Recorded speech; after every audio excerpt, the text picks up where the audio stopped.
नमस्कार आस आज आम प्रस्तुत करवा सुजी रे पोड़ पिठा बहुत टेस्टी लगे निश्चित।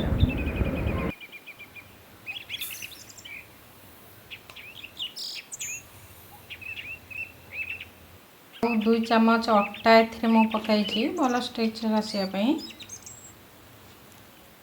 से मिसई दबा। मु जो गिनारे सुजी नहीं से माप कर पानी दौची 2 कप नहीं गिनारे सुजी नहीं से अनुसार आम तार डबल पानी दबा 4 गिना पानी दबा गरम करवा। तेजपत्र पकईदे बहुत बढ़िया भल बास्ना आसो। टेबुल स्पून रे पान मुगीर नहीं आम ए पकईदे पिंच अदा तापर नहीं हाफ इंच अदा को भल भाव छेचिक पकईदे बहुत भल टेस्ट आसो। आम कोरा नड़िया नहीं गोटे गिना पूरा मु कोरा नड़िया नहीं कोरा नड़िया पकईले पिठाटा खाइला बेले पाटी बहुत भल टेस्ट आसो। आज आम माने टिके बड़ छोट छोट खंड नड़िया भी पकईबा मु छोट छोट पीस करी गोटे पूरा गिना काटी देछि नड़िया तापर यही साइज रे भी नड़िया आम एमती रखा यहाँ गार्निशिंग कला बेले भी सजेबा। तो ये भाव नड़िया को छोट छोट काटी एटा को पकईदे नहीं पकईदे गुआ घी नौची देवा बहुत बढ़िया टेस्ट आसो। यापर आम ए गुड़ पकईदे चीनी एमती आप नहीं पारे कि गुड़ ना भल कलर आसो पोड़ पिठार। ये मु गुड़ पाखापाखि 40 ग्राम पकईली ए घाटी दबा यपरी भाव आवश्यकता अनुसार लुण पकईदे मिल्क पाउडर गोले देछि मिल्क पाउडर देले मो पिठाटा क्रीमी क्रीमी लगे। फुटी आसला मु छेची रखा गोलमरीच और गुजराती गुंड पकईदेली पानी पूरा बहुत बढ़िया बास्ना आसला। आम ए सुजी पकईदे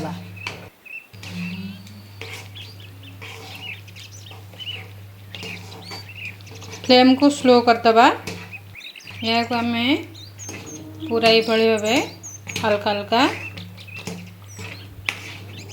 सुजी को ए मिसेबा चेष्टा करिबा।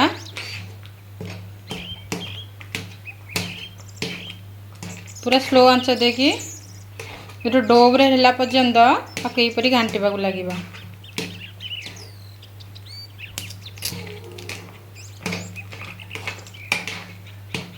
ये कले आमर ता भितर जंतनी रे गेटा रही आमर जंतनी बहुत भल रही। एथिरे मु 4 गिना पानी देला परे भी जो गुड़र पानीटा गोटे गिना देइथिली आ मिल्क पाउडर जो गोली की गोटे गिना पानी देइथिली डोटा देखंतु ए भलिया रहबा दरकार। पात्र नहीं चटका भलिया नहीं एथिरे हमर शेपटा बहुत भल आसो पोड़ पिठार। ए भली भाबे साइज के रखीदेली ये कदली पत्र न फाटिया मुझे उषुम कर देती। यापर आमर घी टे गार्निशिंग करदे पोड़ पिठा तलटा बहुत भल बास्ना भी बहुत बढ़िया हम टेस्ट भी बहुत भल आसो। जो रखी नड़िया को ये सजेदे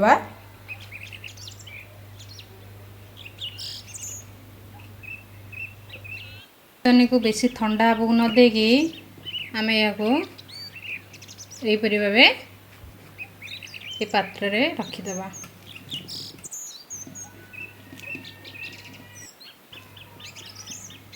ये आम टे दाबी देवी दबा या पूरा एमती दाबी देवी साइज कर दे जहाँद्वारा कि आमर पिठा मध्य जो फांक स्थान रही गुआ घी केमती पूरा बोलीदे तले आम बोली ऊपर भी एमती बोलीदे नड़िया को आम ये भाव सजेदे।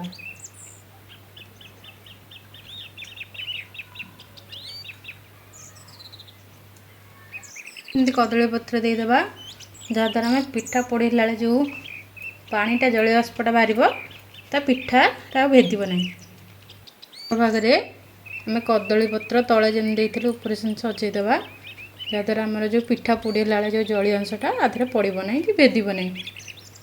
जंतनी पूरा निजक सजाई देती पोड़ पिठार परिणत करने आपको आम प्रथम हाई फ्लेम रे 10 मिनट दबा तापर लो फ्लेम रे 45 मिनिट देवा तापर चेक करी देखिबा जदि न होइतबा आ किछि समय देबा तापय म एपरटे साइज अनुसार गोटे थालीटे गुड़े दीची एबे देखिबा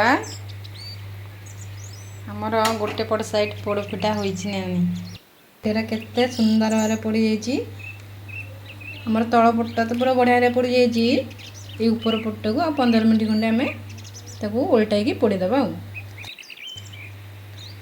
बर्तमान पूरा हो जाइछि देखिबा या मु पूरा 3 घंटा खंडे ठंडा करिया पे रखी देइथिली देखंतु केते सुंदर भारे पोड़टी बनी जाइछि हमरा सेप भी बहुत बढ़िया आइछि आकमे सांग सांग खाया को चाहिले फैन रे भी रखी परिबा फैन रखी 2 घंटा परे काटिले आकु मु देखिबा को काटिबा केते सुंदर भारे देखंतु साइड रे भी पूरा पोड़ी जाइछि